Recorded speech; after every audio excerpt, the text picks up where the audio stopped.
Hi hello welcome to news site Telugu channel. This is Paritala Murthy. ముందుగా నా ఈ రివ్యూస్ ఆదరిస్తున్న మీ అందరికీ కూడా పేరున కృతజ్ఞతలు తెలుపుకుంటున్నా. అతడు లేకపోతే నిజంగానే సీజన్ అట్టర్ ఫ్లాప్ అయ్యేది. అతడు ఎవరో తెలుసు కదా, ఇమానియల్ లేకపోతే నిజంగా నాకు అనిపించింది ఏంటంటే, జర్నీ చూసినా చూడకపోయినా నేను చాలాసార్లు చెప్పాను ఆ అనాలిసిస్లో, ఇమానియల్ ఈ సీజన్ని నిలబెట్టాడు. ఫస్ట్ ఆఫ్ ఆల్ అది ఎస్ అనే అభిప్రాయపడే వాళ్ళందరూ కామెంట్ చేయండి. సో విన్నర్ అవుతాడా అవడా అనేది పక్కన పెట్టండి. ఇమానియల్ లేకపోతే బిగ్ బాస్ సీజన్ 9 లేదు. అంటే అన్ని ఆల్రౌండ్ ఉందన్నమాట. ఒక నామినేషన్స్ కానీ గేమ్ ఆడించడం అంటారు, ఆడటం వేరు, మనం వేరే వాళ్ళతో కూడా ఆడించడం వేరు. సో వాళ్ళని కూడా ముందుకు తీసుకురావడం కానీ, కొన్ని సందర్భాల్లో రీతుతో కొంచెం ఇది చేయడం, అలాగే కళ్యాణ్తో ఇది చేయడం, అలాగే తనూజాని తీసి చేయడం, ఇవన్నీ కూడా వాట్ ఎవర్, సంజనాని బాగా కలుపుకోవడం, బాండింగ్ అని చెప్పి అటు సుమన్ శెట్టి లాగా బిహేవ్ చేయడం, సుమన్ శెట్టి లాగా అనుకరించడం, సో భరణితో కూడా ఉండడం, ఇవన్నీ కూడా ఆల్రౌండ్ పర్ఫార్మెన్స్ అంటాం కదా. బ్యాటింగ్, బౌలింగ్, ఫీల్డింగ్ చేసే ఆల్రౌండర్ అంటాం కదా, అలాగా ఆల్రౌండర్ పర్ఫార్మెన్స్ని అయితే ఇమానియల్ చూపించాడు. సో జర్నీలో అయితే మనకి అది చాలా స్పష్టంగా కనబడింది. సో నాకైతే చాలా బాగా నచ్చింది Emmanuel journey. So what ever, ఇంకా 5 జర్నీలు అద్భుతంగా ఉంటాయి. అందులో బిగ్ బాస్ రాసే స్క్రిప్ట్ కూడా చాలా బాగా ఎమోషనల్గా, అంటే ఒక భావోద్వేగానికి గురి చేస్తుంది అనమాట అక్కడ ఉన్న వాళ్ళని. అది ఎక్స్పీరియన్స్ చేస్తే, ఇప్పుడు మన గురించి ఎవరైనా చెప్తుంటే మనకు ఆటోమేటిక్ కన్నీళ్ళు వచ్చేస్తాయి, 100% వచ్చేస్తాయి. సో అంటే పొగుడుతున్నా, లేదంటే మనం పడిన ఒక కష్టాన్ని మనకు గుర్తు చేస్తున్నా కూడా సో మనం ఎమోషనల్ అయిపోతాం, అవ్వకుండా ఎవ్వరు అంటారు. సో ఆ స్టేజ్కి తీసుకుని వచ్చి మీకు ఆ జర్నీ చూపించారనుకోండి, అది నెక్స్ట్ లెవెల్లో ఉంటుంది. సో మనం ఎప్పుడు చూస్తూనే ఉంటాం, మీరు 9-10 సీజన్లు ఆల్మోస్ట్, ఏది మనతో ఓటీటీతో కలుపుకుంటే. సో వాట్ ఎవర్, అతను లేకపోతే మాత్రం ఈ సీజన్ అట్టర్ ఫ్లాప్ అని నాకైతే అనిపించింది. అందుకని డైరెక్ట్ చెప్తున్నా. మన అనాలిసిస్లోకి వెళ్ళిపోతే ఎక్కువ పార్ట్ జర్నీనే ఉంది. సో అనాలిసిస్లో అది ఒకటి జర్కిన్ వేసుకుని బాల్ ఆడారు, ఒక గేమ్ అనేది ఆడారు. అది కొంచెం సంజన తన ఆడుతుంది కదా, ఎందుకు మనకి డీమోన్కి అవసరమా, నేను కొడతా అన్నారు, అందుకని చెప్పి నేను అటాకింగ్కి రాలేదు, అది రాలేదు, ఎందుకు ఇంకా గెలవాలని ఎందుకు అనుకోవాలి. అక్కడ తనూజ సరదాగానే ఆడింది, ఓకే ఓడిపోతే పక్కకి వెళ్ళిపోయింది, నన్నే టార్గెట్ చేస్తున్నారు, అది ఇదే ఏదో కామెడీ ఫన్ చేసింది, పక్కలేదు. ఎందుకంటే డిమోన్కి తన ఫ్యామిలీది వచ్చింది, అలాగే వాట్ ఎవర్ తనూజాకి తన ఫ్యామిలీ నుంచి ఫోటో వచ్చింది, అది అయిపోయింది కదా, వాళ్ళు సప్రెస్ అయిపోయారు. ఏదో సరదాగా ఆడుకోవాలి. అక్కడ కళ్యాణ్ ఆడాడు, చక్కగా ట్రీట్ తెచ్చుకున్నాడు. బట్ ఇక్కడ ఏంటంటే ఇమానియల్ అండ్ కళ్యాణ్ ఇద్దరు కూడా సాక్రిఫైస్ చేశారు. యాక్చువల్గా ఇమానియల్ జ్యోతిష్యం చెప్పింది సో ఒక రేంజ్ అనమాట, సూపర్గా ఉంటుంది. అలాగే ఈ ఎక్స్ట్రా కట్స్ ఎవరైనా చూసినా కూడా మొన్న ఎపిసోడ్లో అత్త కోడళ్ళ ఒకటి ఆడారు, ఒక స్కిట్ చేశారు, అత్త కోడళ్ళని ఒక గేమ్ లాగా, ఒక టాస్క్ లాగా చేశారు. అబ్బా ఎంత బాగా చేశాడంటే ఇమానియల్. అది ఎందుకు టెలికాస్ట్లో మీకు లెంత్ ఎక్కువైపోయిందని ఇవ్వలేదా, లేదంటే చేయలేదా, లేదంటే ఒకవేళ స్కిట్ మొత్తం వేయలేదు. యాక్చువల్గా నేను చెప్తుంది మొత్తం వేయలేదని, అసలు వేయలేదు కాదు, మొత్తం వేయలేదు. అది మాత్రం చేస్తే మనోడికి మంచి ఓటింగ్ గ్రాఫ్ అనేది పెరిగేది. చాలా బాగా ఎక్స్ట్రాడినరీ చేశాడు ఇమానియల్. అలాగే ఇప్పుడు జ్యోతిష్యుడి కింద కూడా అసలు ఫెంటాస్టిక్. కళ్యాణ్ లాస్ట్లో అది అల్టిమేట్ అనమాట. నేను చూడను, నీ చెయ్యలేదు అక్కడ అన్నట్టు చాలా బాగా ఫన్ చేశాడు. అసలు సూపర్ అంటే సూపర్. అదైతే నాకు బాగా నచ్చింది. సో ఇట్లా ఏదైనా ఒక స్కోప్ ఇస్తే అసలు మనోడు పుల్ అయిపోతాడు అనమాట. సో అక్కడ యాక్చువల్గా బెస్ట్ ప్లేయర్ ఎవరైనా డిసైడ్ చేయాలి హౌస్మేట్స్ అంటే ఇమానియల్ చేసేయాలి. సో బెస్ట్ పర్ఫార్మర్ కింద ఆ డేలో. కానీ ఏంటంటే సంజనకు కావాలి, she need.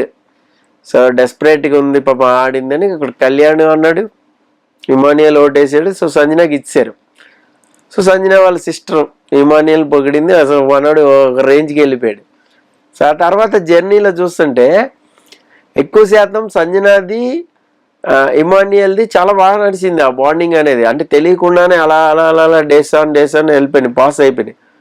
What ever mid week ఎలిమినేషన్లో భాగంగా సంజన వెళ్ళిపోయి ఉంటే మేబీ తగ్గిపోయి ఉండేదేమో మేబీ. ఇప్పటి వరకు వచ్చేది కాదు, గేమ్ వేరే రకంగా ఉండేది.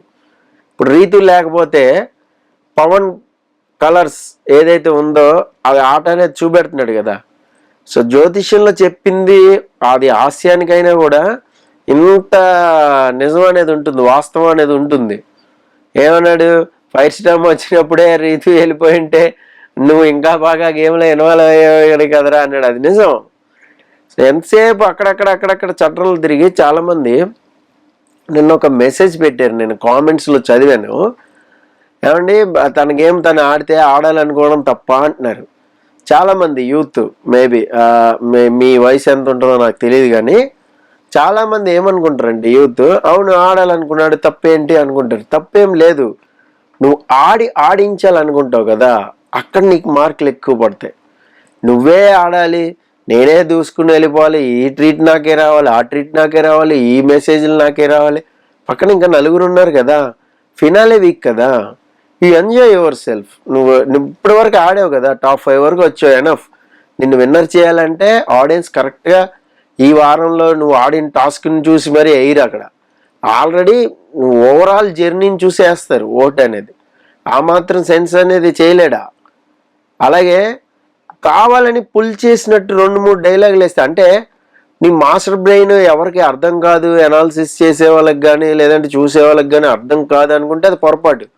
పిల్లి కళ్ళు మూసుకుని పాలు తాగుతుంది అంటారు కదా, అలా అయిపోద్ది. ఎందుకు చెప్తున్నానంటే డీమాన్ పవన్ చాలా బ్రిలియంట్ స్కెచ్ గేమ్ అనేది. అంటే ఇక్కడ కళ్యాణ్ గెలవాలి అంటే ఎవరు అడ్డొస్తారు, ఆల్రెడీ తెరిచిన పుస్తకం. గత 3-4 వారాల నుంచి తనుజ కళ్యాణ్ కప్పుకి దగ్గరికి వెళ్తున్నారు, తెరిచిన పుస్తకం అది. కప్పుకి దగ్గరగా ఎవరు వెళ్తున్నారు, ఎవరు వెళ్ళిపోతున్నారు అన్నప్పుడు అందరూ పెట్టారు కదా. కళ్యాణ్ది పెట్టారు, తనుజది పెట్టారు, కళ్యాణ్ వెళ్ళి తనుజది పెట్టాడు. వాట్ ఎవర్, కొంతమంది ఇమానియల్ది పెట్టారు, అది వేరే విషయం. ఎప్పుడైతే ఫ్యామిలీ ఆడియన్స్ స్టేజ్ మీదకి వచ్చి వాళ్ళ ఫ్యామిలీ మేట్స్ కానీ ఫ్రెండ్స్ కానీ ఎవరైనా వస్తారో డెఫినెట్గా చెప్పేస్తారు హింట్స్. ఆ కైట్స్ లాగారు కదా, అదే హింట్. ఇంకేం కావాలి మీకు?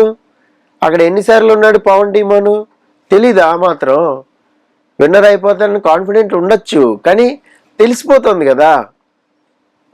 వాట్ ఎవర్, శ్రీజ వచ్చినప్పుడే రివీల్ అయిపోయింది.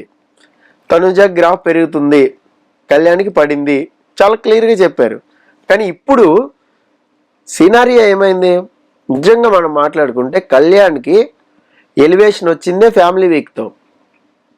తర్వాత వాళ్ళ ఫాదర్ స్టేజ్ మీదకి రావడం, అది బాగా జనాలు ఓపెన్ అప్ అవడం, అందరు కనెక్ట్ అయ్యాడు. సో ఓకే, ఓటేస్తున్నారు, వెళ్తున్నాడు ముందుకి. అలాగే తనుజ వెళ్తుంది. ఇది తెరిచింది పుస్తకం అంటున్నా నేను, అందరికీ తెలుసు. అలాంటప్పుడు పుల్ చేస్తున్నప్పుడు ఖచ్చితంగా తెలిసిపోద్ది. తెలియకుండా ఎందుకు ఉంటుంది బ్రదర్? గేమ్ ఆడాలనుకోవడం తప్ప అంటే, గేమ్ ఆడాలనుకోవడం తప్పు కాదు. పక్కన వాళ్ళని ఆడించకుండా ఆడేయాలి, నాకే చెందాలి అంటాం, ఫినాలేకి వచ్చినా అది తప్పు అంటున్నాం. అలాగే అన్నెసరీగా కొన్ని మాటలని పుల్ చేయడం వేరే వాళ్ళని, అది తప్పు. లాస్ట్ మినిట్లో ఇంకా అవసరం లేదు, ఇప్పుడు అవసరమే లేదు. నువ్వు అంత స్ట్రాటజీలు ప్లే చేసేంత టైం కూడా లేదు నీకు. 2-3 రోజుల్లో ఫినాలేకి వెళ్ళిపోతారు మీరు. ఫ్రైడే రోజు షూటింగ్ అయిపోద్ది, సాటర్డే రోజు షూటింగ్ అయిపోద్ది, గ్రాండ్ ఫినాలే సండే రోజు టెలికాస్ట్ అయిపోద్ది. ఇంకంత స్కోప్ లేదు. నువ్వు ఎంత స్ట్రాటజీలు వాడినా, అది వాడినా, ఇది వాడినా పుల్ చేయలేము ఇంకెవరిని. అది వాడాల్సినప్పుడే వాడేయాలి. 4వ వారం, 5వ వారం, 6వ వారం, 7వ వారం, 8వ వారం, ఇక్కడ వరకు ఉంటుంది టైము. నీకు ఎలివేషన్స్ వచ్చినప్పుడు నువ్వు ఉపయోగించుకోవాలి. నువ్వు రీతు చుట్టూ తిరుగుతీవి. 100% రీతు వల్ల పవన్ గేమ్ పడిపోతుందని నీకు వచ్చిన వాళ్ళందరూ చెప్పారు. రమ్యతో సహా, అలా ఆయిషాతో సహా, మాదిరి అరిసి మరీ చెప్పింది, మీదకెళ్ళి మరీ చెప్పింది, ఆ పిల్లగాడు మంచి పిల్లగాడు, చెడదొప్పుతున్నావు ఆటనని. అయినా అర్థం కాల. ఆడియన్స్ కూడా చెప్పారు, కన్ఫెషన్ రూమ్కి వెళ్ళినప్పుడు ఆడియన్స్ కూడా డిస్లైక్ కూడా చెప్పారు కదా. ఇంకా ఆడియన్స్ చెప్పినా కళ్ళు తెరవకపోతే ఎట్లాగా? ఇంకా ఎందుకు మీరు కామెంట్ బాక్స్లో పవన్ డీమోని వెనకేసుకుని వచ్చి మరి చెప్తారు? నాకు అర్థం కాదు. సరే, ఇంకా 3 రోజుల నుంచి పవన్ డీమోన్ టాపిక్ అయిపోతుంది, అది పక్కన పెడితే వాట్ ఎవర్ మిగతా వాళ్ళు ఎలా ఆడుతున్నారు కనీసం అదేం చూడాలి. సంజన ఎంత కామ్ అండ్ కంపోస్ట్గా ఆడుతుంది, తన ఏంది ఆడుతుంది. ఇంక ఈ వారం అతి చేసింది ఏమన్నా లేదు. ఎందుకు నామినేషన్లో లేదు, సేవ్ అవ్వాలని అదేనే లేదు. టాప్ 5లో ఉన్నావు, ఏ పొజిషన్లో ఇచ్చినా ఓకే జనాలని కూర్చుంది. అంతేగాని ఏదో ఒక ఆడావిడి చేసేసి విన్నర్ అయిపోతానని ఏమైనా ట్రై చేస్తుందా? లేదు కదా. సో అది నేను అనేది. వాట్ ఎవర్ ఎంతవరకు వెళ్ళాలో. ఇప్పుడు లాస్ట్ వీక్ సంజన ఎంతవరకు టాప్ 5కి రావాలని గేమ్ డెస్పరేట్గా ఆడి ఏదో ఒకటి చేసి నన్ను ఇది చేస్తున్నారు, టార్గెట్ చేస్తున్నారు అన్న ఏదైనా అనుకో, ఇమాన్యుయల్ ఏది చెప్పినా వెళ్ళదు కదా. తన డెసిషనే తను తీసుకుంది. తను మార్చేసరికి డెసిషన్ తనూజ మార్చింది. అక్కడ తనూజ డల్ అయింది, తనూజ డౌన్ అయింది ఆ విషయంలో. అది నేను చాలా స్పష్టంగా చెప్పాను కూడా నా రివ్యూస్లో. సో వాట్ ఎవర్, నాకైతే ఇమ్మాన్యుయల్ది అయితే చాలా బాగా నచ్చింది జర్నీ అయితే. సో మీకు ఎవరిది నచ్చింది ఏంటి అనేది కామెంట్ బాక్స్లో మస్ట్గా కామెంట్ చేయండి. అలాగే నెక్స్ట్ థర్డ్ డే ఓటింగ్ అనేది పెడతాను, కొంచెం లేట్ అయినా కూడా అది కూడా చూడండి. This is Paritala Murthy signing off. By by.